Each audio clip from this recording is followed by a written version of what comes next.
Brother ఎండి జగన్ వచ్చి ఉన్నారు. ఆయన కొన్ని ప్రశ్నలు అడుగుదాం. Welcome to the praise program. Lord. దానియేలు దర్శనాలు ఇప్పుడే ప్రారంభించాం, కొనసాగుతున్నాయి. స్టార్టింగే చాలా తెలిసిన విషయం, తెలియని కోణాలలో మనం చాలా విషయాలు చూస్తున్నాం. దేవుడు అద్భుతంగా నడిపిస్తున్నాడు. చాలా థింగ్స్ రివీల్ చేస్తూ ఉన్నాడు.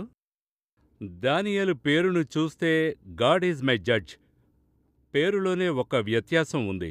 గాడ్ ఈజ్ మై జడ్జ్ అనే పేరే ఒక క్యారెక్టర్. బైబిల్ అలా ఉంటుందని చెబితే ఆయన ఏర్పరచబడినవాడు. ఆయన ఒక స్పిరిచువల్ స్టాండర్డ్‌లో డిఫరెన్షియేట్ చేయబడిన ఒక వ్యక్తి అని అర్థమవుతోంది. దీన్ని చదువుతుంటేనే మన స్పిరిచువల్ జీవితం ఒక స్టాండర్డ్‌కే రావాలని అనిపిస్తుంది. అందులో ముఖ్యమైన ఒక ప్రశ్న ఏంటంటే దానియేలు 1:8లో హీ పర్పస్డ్ హిమ్సెల్ఫ్. అదేంటంటే కొంతమంది తీర్మానం చేసుకుంటారు. అయితే దానియేలు తీసుకునే నిర్ణయాలన్నీ స్టాండర్డ్‌గా ఉన్నాయి. దేవుని దృష్టిలో ఆయన ఎదురు చూస్తున్న స్టాండర్డ్ ఉంది. ఎప్పుడూ ఒక స్టాండర్డ్ ఫిక్స్ చేస్తాం. అయితే చాలా విషయాల్లో కాంప్రమైజ్ అవుతాం. అయితే దానియేలు జీవితంలో ఆ స్టాండర్డ్ చాలా హైగా ఉంది. నా ప్రశ్న ఏంటంటే దీన్ని చదివే మనం, మన ప్రేక్షకులైనా సరే, మనమైనా సరే, లేక ఈ స్పిరిచువల్ స్టాండర్డ్‌ని మనం గమనిస్తే దానియేలు ఉన్నతంగా ఉన్నాడు. దీన్నెలా మనం అండర్‌స్టాండ్ చేసుకోవాలి? మనం ఎలా ఆ స్పిరిచువల్ స్టాండర్డ్‌కి వెళ్ళాలి? మొదట మీరు ఆ పేరు చెప్పారు గదా! జడ్జిమెంట్. అంటే దేవునికి అంత గూడా ప్రీ ప్లానే. మరి ఆయన యొక్క ఉద్దేశములు, ఆలోచనలు అనాది అని చెప్తున్నాం. అనాది అంటే ఇటర్నల్ ఆ విధంగా. అతనికి న్యాయ తీర్పును గూర్చి, న్యాయ తీర్పునకు మనిషి, గాడ్ ఈజ్ మై జడ్జ్, దేవుడు న్యాయం తీర్చువాడు, ఈ కార్యములన్నీ కూడా అక్కడ తెలియజేయబడుతున్నాయి. అదేవిధంగా ఈ లోకానికి న్యాయం తీర్చే ముఖ్యమైన కార్యాలన్నీ కూడా ఇతనికి తెలియజేయబడ్డాయి.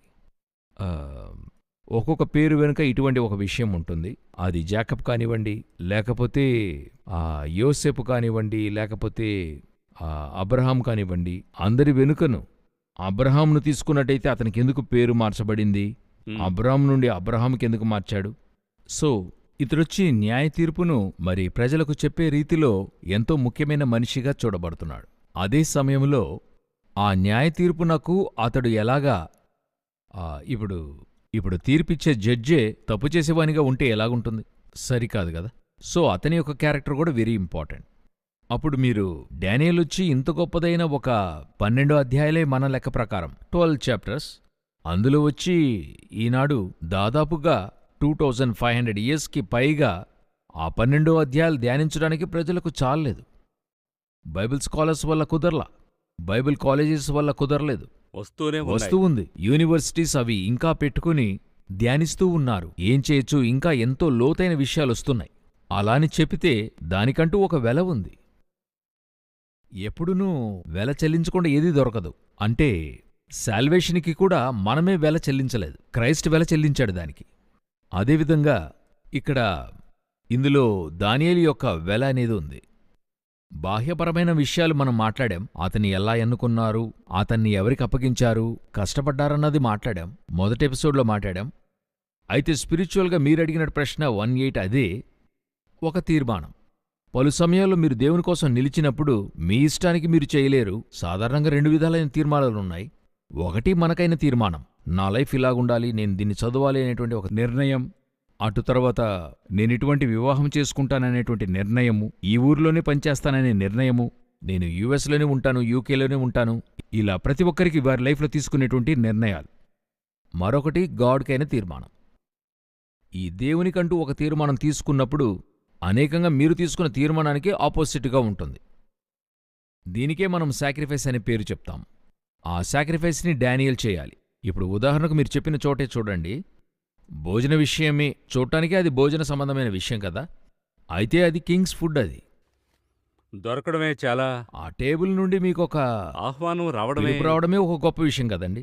కింగ్స్ టేబుల్లో మీరు కూర్చుని తింటారు, కింగ్స్ యొక్క డైనింగ్లో ఉండేది మీకు లభించబోతుందన్నప్పుడు we never bother about anything. వారేం పెట్టారు అన్నదంతా ఆలోచించాం.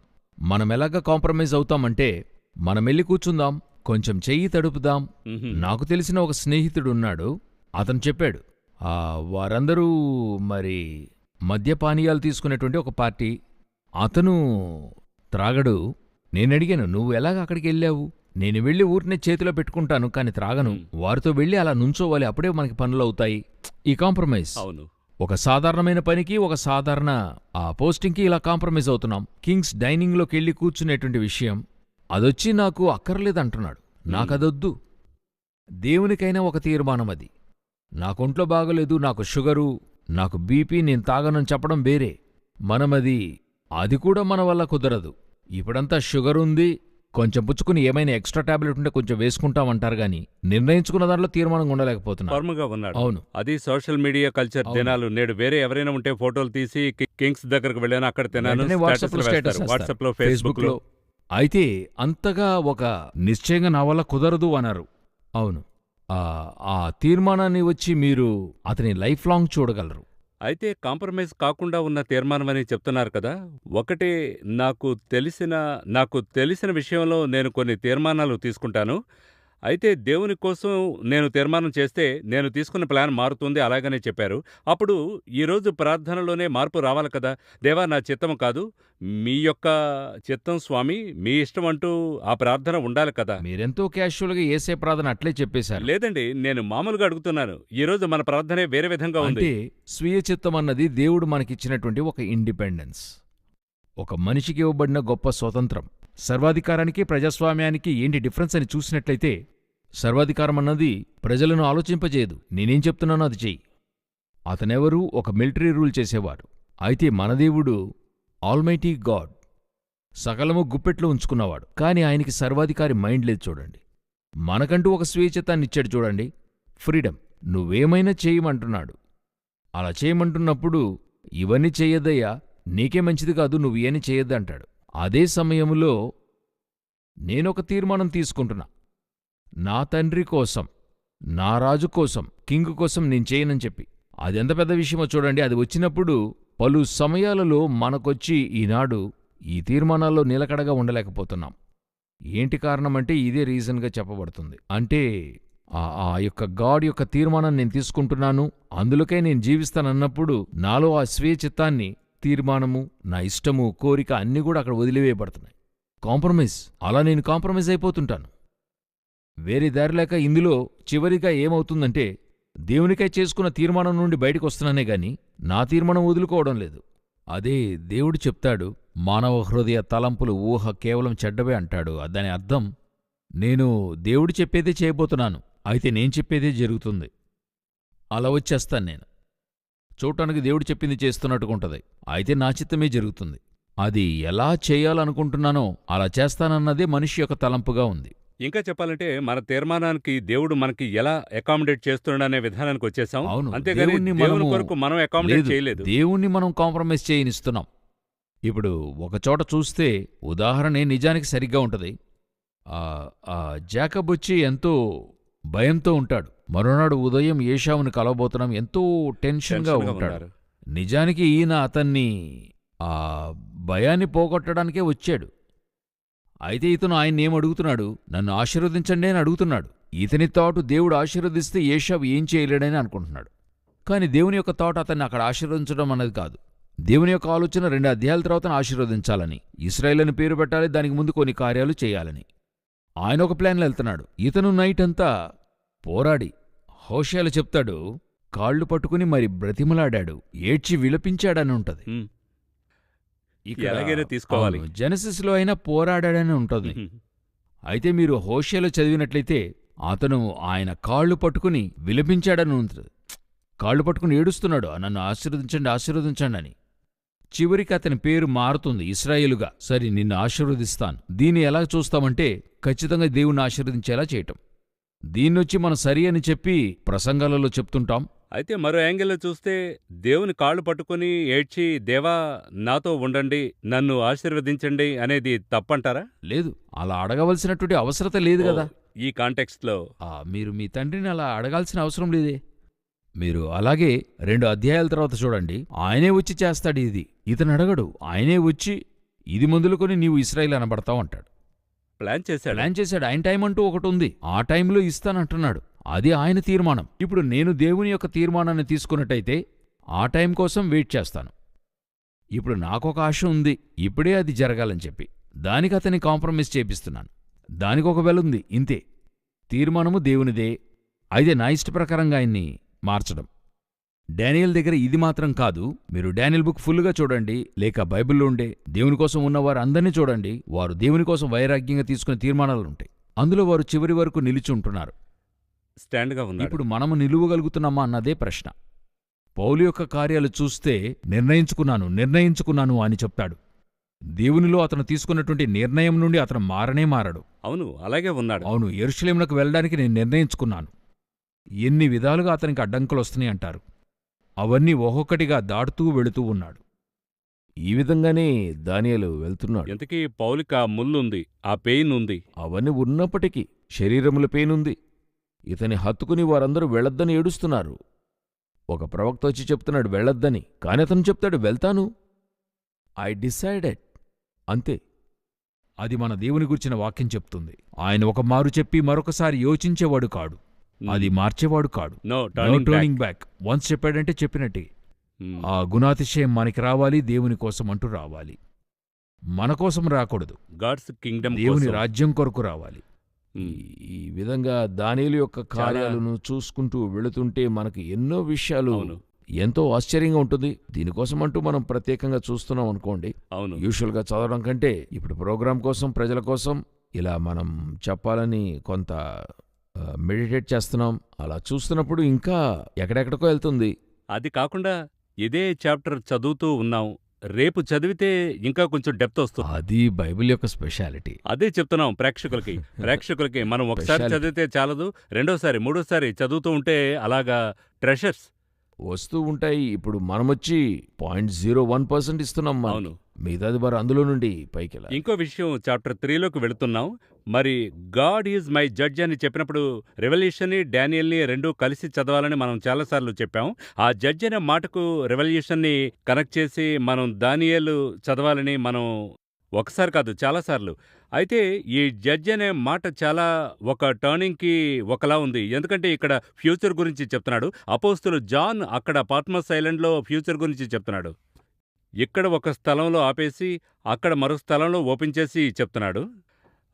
జడ్జ్ అనే character along with revolution and డానియల్ని మనం ఎలా ఇంకా డీపర్గా అర్థం చేసుకుని చదవాలంటారు? ఏంటంటే ఇప్పుడు ఈ గ్రేస్ పీరియడ్ అని చెప్తారు, ఈ సంఘకాలాన్ని కృపాకాలం అని చెప్తారు. యేసుక్రీస్తు పునరుద్ధానం నుండి మరల మనల్ని కొనిపోయేంత వరకు ఇది వచ్చి ఒక హిడెన్ ఏరియా బైబిల్లో. ఇదొచ్చి ఎక్కడ ఎవరికి బహిరంగంగా చెప్పబడలా, మర్మంగా ఉంది. మరి హోల్ బైబిల్లోనూ ఈ చర్చ్ పీరియడ్ వచ్చి మర్మముగా ఉంటుంది. అదొచ్చి ఇప్పుడున్నవారు చదివేప్పుడే తెలుస్తుంది. పరిశుద్ధాత్ముడొచ్చి సంగముతో చెప్పేప్పుడు దాని మర్మములు తెలుస్తుంటాయి. అయితే బైబిల్ మట్టుకైతే ఇప్పుడు ఒక రెవల్యూషన్లో కూడా చెప్పాము, జ్ఞాపకం ఉంటుందనుకుంటాను. ఇప్పుడు బైబిల్ మట్టుకైతే దీని యొక్క టైం లైన్ ఎలాగుంటుందని అడిగితే వీరికొచ్చి ప్రాకారం కట్టేది మొదలుకొని ప్రభు అయిన మెస్సియా వచ్చి న్యాయ తీర్పిచ్చి లోకాన్ని ఏలడానికి ఒక 70 వారాల లెక్క ఉంది. ఇందులో ఎక్కడా చర్చ్ పీరియడ్ రాదు. సో ఇశ్రాయేల్ యొక్క టైం లైన్లో యేసు రావాలి. నేను ఈజీగా మీకు అర్థం కావాలని చెప్తూ ఉన్నాను. యేసు రావాలి, సిలువలో కొట్టబడాలి, పునరుద్ధానుడవ్వాలి. 7 years ట్రిబులేషన్ పీరియడ్ ఉంటుంది ఇశ్రాయేలీలకు.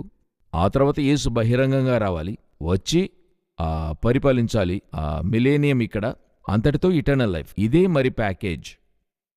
ఇందులో ఈ చర్చ్ పీరియడ్ 2000 సంవత్సరాలనుంది. ఈ 2000 సంవత్సరాలు ఒక హిడెన్ ట్రెషర్. ఇది ఎవరికి హిడెన్ అంటే ఇశ్రాయేలీలకు ఒక హిడెన్, వారికి తెలీదు. ఈ ప్యాకేజీలో గనుక చూసినట్లయితే వారి కోసం వస్తాడు, సాక్రిఫైస్ అవుతాడు, తర్వాత జడ్జిగా వస్తాడు. ఇంతే వారికి విషయం. కింగ్, ఆయన తర్వాత జడ్జ్. సో వీరికి జడ్జ్మెంట్ అంటే కింగ్ అండ్ జడ్జ్మెంట్ మాత్రం. అందువల్ల బాప్తిస్మకుడు యోహాను అంత దూరానికి స్పిరిచువల్ పర్సన్. అయితే యేసు దగ్గర ఒక ప్రశ్న అడిగి పంపుతాడు, వచ్చువాడవు నీవేనా, మరొకని కొరకు వేచి ఉండాలా? ఈ డౌట్ ఎందుకు అతనికి వచ్చింది? మొదటిగా యాజ్ ఎ ప్రాఫిట్ అన్ని పనులు చేశాడు. ఎలాగో దేవుడు మాట్లాడడం, పౌరం రావడం అతడు చూస్తున్నాడు. అవునవును, అవన్నీ తేటగా చెప్తాడు.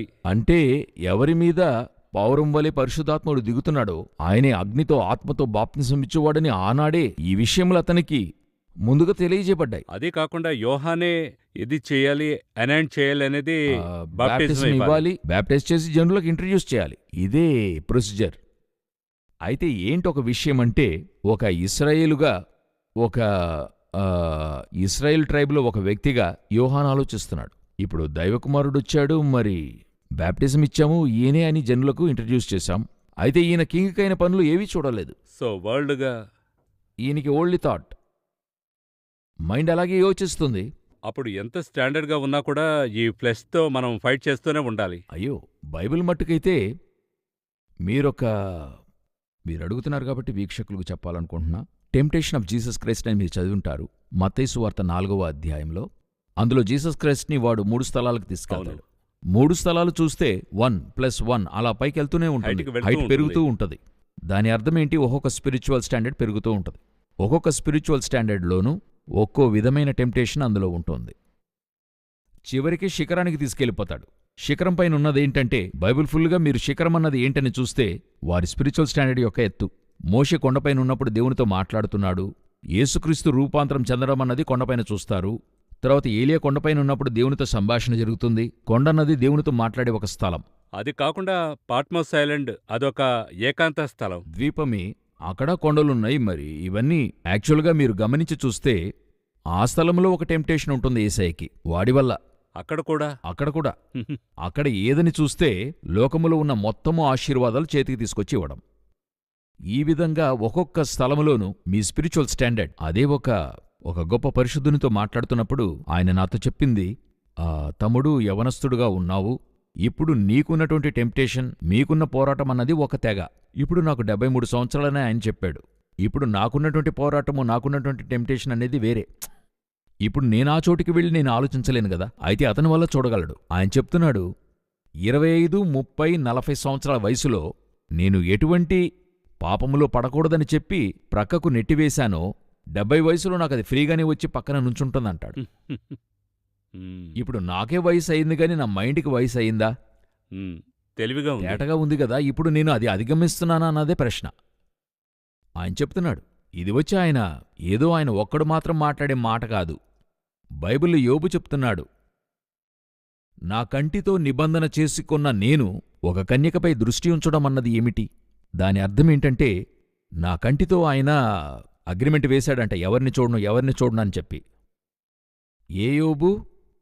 10 మంది పిల్లలను కన్నా యోబు చెప్తున్నాడు. సో ఇది వచ్చి ఎలాగని అడిగితే, ఒక్కొక్క పీరియడ్లోనూ ఒక్కొక్క విధమైన స్పిరిచువల్ స్టాండర్డ్లో ఎదిగే కొద్దీ ఒక పోరాటం వస్తుంది.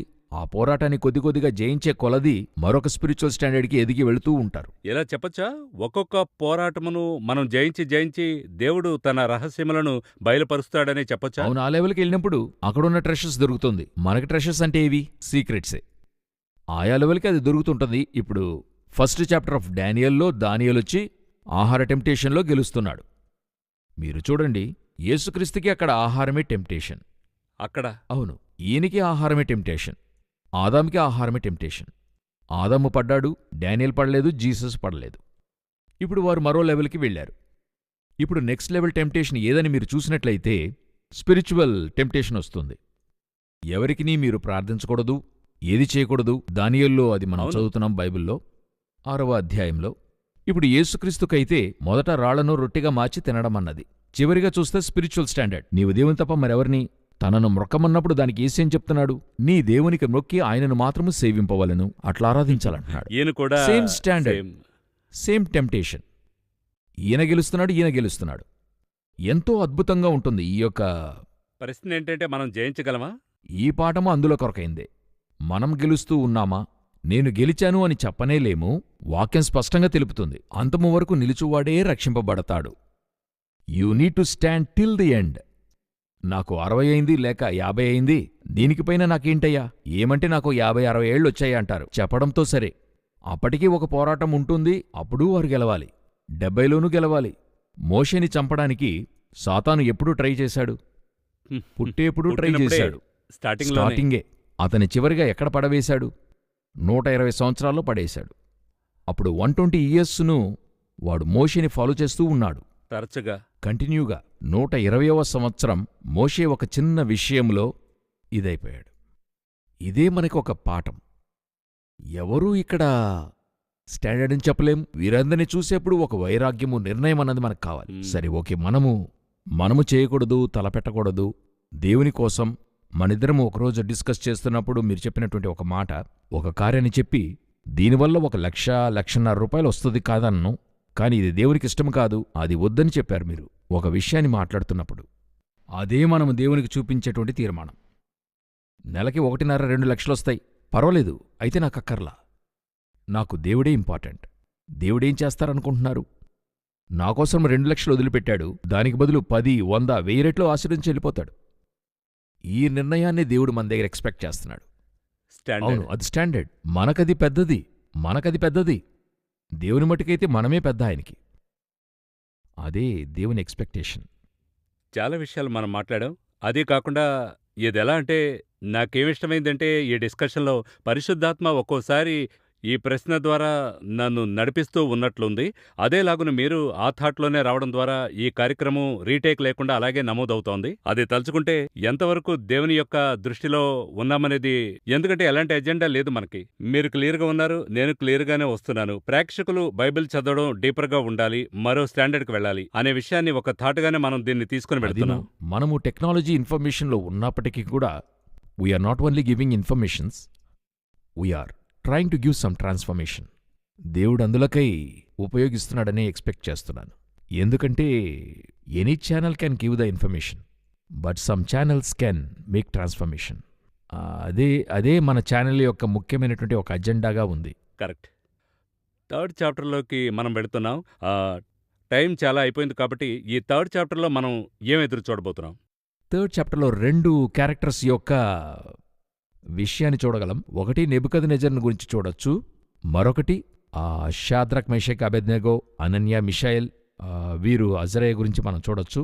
కాబట్టి ఈ 2 క్యారెక్టర్స్కి మధ్య నడిచేటువంటి ఒక మంచి విషయం, అందులో నెబుకద్నెజర్ యొక్క ఓవరాల్ క్యారెక్టర్ ఒకటి ఉంటుంది. ఇందులో అసలు మనము నెబుకద్నెజర్ యొక్క ఓవరాల్ క్యారెక్టర్ తెలుసుకోవాలి. నెబుకద్నెజర్ మాత్రం కాదు, అతను ఎన్నో రాజులందరికైనటువంటి ఒక గుర్తు. అతను రాజులందరికైన చిహ్నము. ఎందుకంటే రాజులలోనే సూపర్ కింగ్ అని బైబిల్ చెప్తుంది అతన్ని.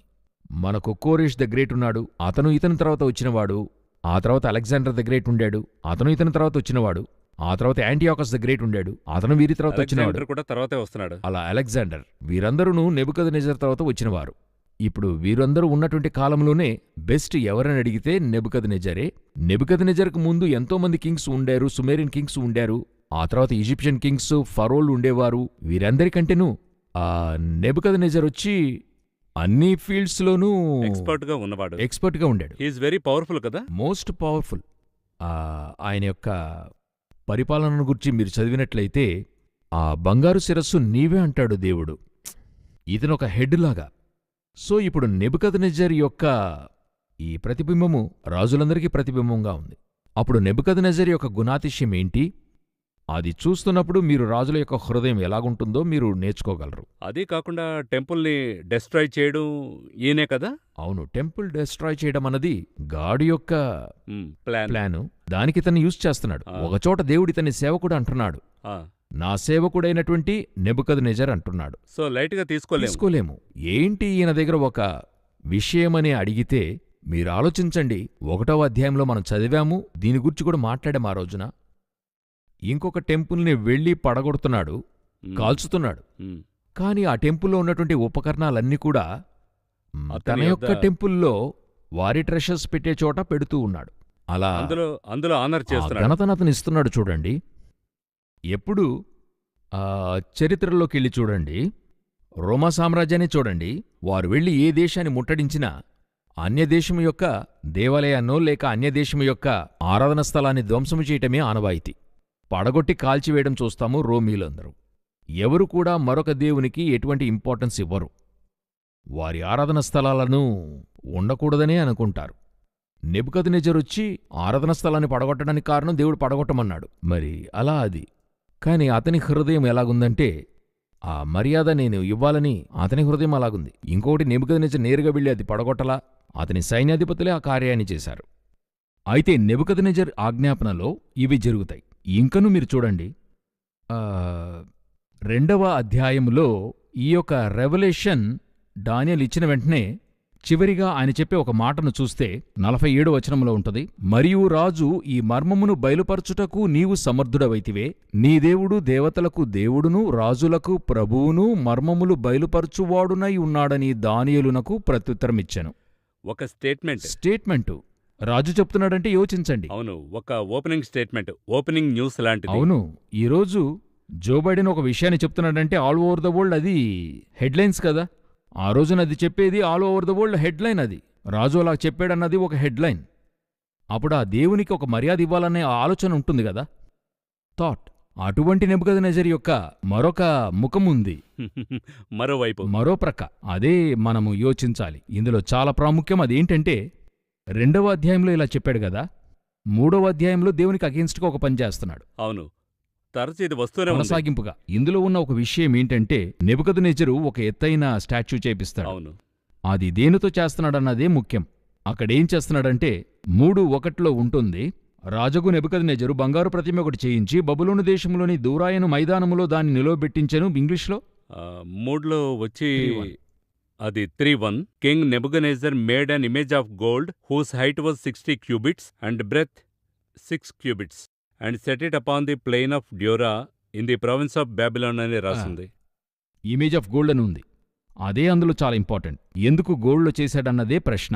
ఎందుకంటే 2వ అధ్యాయంలో దానియేలు ప్రతిమను తెలియజేశాడు కదా! ఒక్కొక్కటి ఒక్కొక్క మెటీరియల్స్లో అవును. ఉండింది కదా! మెటల్స్లో ఉండింది. ఈయననే గోల్డ్ అన్నాడు. మీదే బంగారము, మీ తర్వాత ఒకటొస్తుంది అది సిల్వరు, తర్వాత వచ్చేది బ్రాంజు, అలా మరొకటి ఈయన చూశాడు. నా తర్వాత ఎవరు రాకూడదు. ముగింపుకొచ్చాడు. టోటల్ వరల్డ్కి నేనొక్కనే రాజుని. మ్, నా యొక్క కింగ్డమే లోకాంతము వరకు ఉండాలి. అక్కడి నుండే తీస్తున్నాడు దీన్ని. అక్కడి నుండే వస్తుంది ఫుల్ ఆఫ్ గోల్డ్. అర్థమవుతోంది. ఆ ప్లేసులో నుండి తీస్తున్నాడు. ఈయనకేంటంటే నా తర్వాత నేనొక నిరంతరము రాజా అనేటువంటి ఒక అందరికీ ఆ thought. థాట్ ఉంటుంది కదా! మేమే మా పరిపాలనే, మేమే ఫైనల్ లాస్ట్ వరకు ఉండాలి మేము. అది నెబుకద్నెజర్ నుండి వచ్చింది. అతనేం చెప్తున్నాడంటే మొత్తము బంగారంతో చేయమంటున్నాడు. ఏ? బంగారం మనమే గదా! అప్పుడు మనమొక్కరమే మొత్తం గవర్నమెంట్గా ఉండాలి. మన తర్వాత మనవారే ఉండాలి. వారు మన గవర్నమెంట్గా ఉండాలి. లోకాంతం వరకు మన గవర్నమెంటే ఉండాలి. ఇదే ఒక కింగ్ యొక్క మనస్సు. దేవుడు చెప్తున్నాడు నీ తర్వాత వేరొకడొస్తాడు. ఈయన చెప్తున్నాడు లేదు లేదు నాదే రావాలి. ఒక రాజు హృదయం ఇలాగే ఉంటుంది. సరి, ఈ స్థలంలో ఇది చేశాడా? ఇప్పుడు ఇక్కడ కూడా షద్రక్, మెషక్, అబేద్నెగో ద్వారా వారి గురించి తర్వాత చూద్దాం. అక్కడొకటి చేస్తున్నాడా? చివరిగా వెంటనే ఏం చెప్తాడో చూడండి. వెంటనే నెబుకద్నెజర్ మనసు మారతాడు. అక్కడ ఆ తర్వాత ఏం చెప్పబడుతుందంటే 3:28లో నెబుకద్నెజరు షద్రకు, మెషాకు, అబేద్నెగో అయిన వీరి దేవుడు పూజార్హుడు. ఆయన తన దూతనంపి తన్న ఆశ్రయించిన దాసులను రక్షించెను. వారు తమ దేవునిగాక మరి ఏ దేవునికి నమస్కరింపకయు ఏ దేవుని సేవింపకయు ఉందుమని తమ దేహములను అప్పగించి రాజు యొక్క ఆజ్ఞను వ్యర్థపరిచిరి. కాగా నేనొక శాసనము నియమించుచున్నాను. ఏదనగా ఈ విధముగా రక్షించుటకు సమర్థుడగు దేవుడుగాక మరి ఏ దేవుడునూ లేడు. కాగా ఏ జనులలో గాని రాష్ట్రములో గాని ఏ భాష మాట్లాడువారిలో గాని షద్రకు, మేషాకు, అబేద్నెగో అను వారి దేవుని ఎవడు దూషించునో వాడు తుత్తనీయులుగా చేయబడును. వాని ఇల్లు ఎప్పుడునూ పెంటకుప్పగా ఉండుననెను. వెంటనే అక్కడొక చెప్తున్నాడు. తీర్మానం. అక్కడొకటి నియమించి మనసు త్రిప్పుకున్నాడు. 4వ అధ్యాయంలో చూడండి, తిరిగి దేవునికి విరోధంగా ఆలోచిస్తాడు. చాలా ఇంట్రెస్టింగ్గా ఉంది ఇది. క్యారెక్టరే వ్యత్యాసంగా ఉంది. ఎలాగుందో చూడండి. 2లో మనసు మారుతున్నాడు, 3లో ఒక తప్పు, 3లో మనసు మారుతున్నాడు, 4లో ఒక తప్పు, 4లో మనసు మారుతుంది. చాలా చాలా విషయాలు చూసాం. బట్ మనం థర్డ్ చాప్టర్లో ఉన్నాం. ఐ థింక్ సమయం ఇంకా ఇంట్రడక్షన్లోనే ఉన్నాం. మరో నమోదులో మనం థర్డ్ చాప్టర్లో ఇంకా డీపర్గా చూద్దాం. ఎందుకంటే ఇప్పుడు టైం ఇంకా 1 మినిటే ఉంది. ఆ, మరి ఈ థర్డ్ చాప్టర్లో గమనిస్తే ఈ తీర్మానాలు అనే మాటలో మనం ఈ ఎపిసోడ్ ఎలా ముగించాలని అనుకుంటున్నారు? నా యొక్క తీర్మానము దేవునిదై ఉండాలి. నాకంటూ ఎటువంటి తీర్మానం లేదు. అది స్పిరిచువల్ తీర్మానం. నెంబర్ 2, ఆ తీర్మానంలో చివరి వరకు నిల్చుంటా. ఎందుకంటే దేవుని కోసం తీసుకున్న నిర్ణయములో అనేక సమస్యలుంటాయి. ఇప్పుడు షద్రకు, మెషకు, అబేద్నెగోకు వారికొచ్చింది, దానియేలుకొచ్చింది. అయితే ముగింపు సంపూర్ణంగా ఉంటుంది. అందులో భయపడవలసిన అవసరం లేదు. సో 2 లైన్లు, 2 ఫార్ములా. తీర్మానాల వరకైతే ఒకటి దేవుని కోసం నిర్ణయిస్తా, అందులో చివరి వరకు నిల్చుంటా. అదే అందులో ఉంది. తర్వాత నమోదులో మనం ఈ డానియల్ యొక్క థీమ్ మాత్రమే కాకుండా ఈ బుక్లో ఎలాంటి తీర్మానాలు తీసుకోబడ్డాయి, ఎలా థర్డ్ చాప్టర్లో నుండి కొన్ని ట్రెషర్స్ని తెలిసిన విషయం తెలియని కోణంలో చూద్దామని అనుకుంటున్నాను. ఈ తీర్మానం అనే వర్డ్ని బేస్గానే ఈ ఎపిసోడ్ రికార్డ్ అయింది. చాలా సంతోషం బ్రదర్ జగన్. తర్వాత ఎపిసోడ్లో మనం అంటే డానియల్స్ డ్రీమ్ అనే కార్యక్రమంలో మళ్ళీ కలుసుకుందాం.